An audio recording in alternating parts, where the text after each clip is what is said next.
Crispy chicken burger বাসায় বানানো একদম সহজ। আরও আজকে সহজ করে দিচ্ছি রেসিপিটা দেখিয়ে।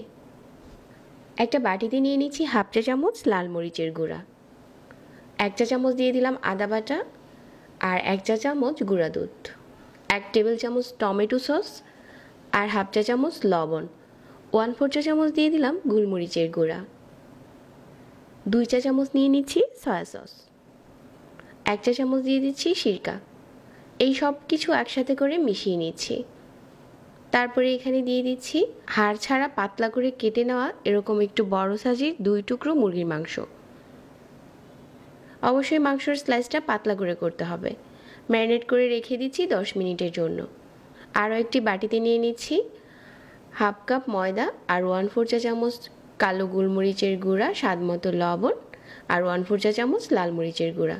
এখন হচ্ছে যে চিকেনটা আমরা আগে থেকে ম্যারিনেট করে রেখেছিলাম, এটা এই ময়দার উপরে গড়িয়ে নিচ্ছি। যতটা সম্ভব ভালো করে গড়াতে হবে যাতে উপরটা দেখতে এরকম ক্রিস্পি হয়।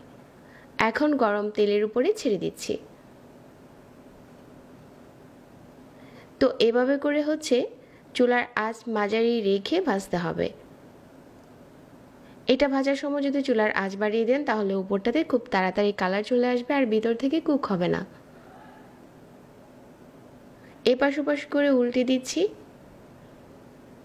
আর যখন এরকম কালার চেঞ্জ হয়ে গেছে, এটা দেখেই বোঝা যাচ্ছে যে উপরটা কত বেশি ক্রিস্পি হয়েছে।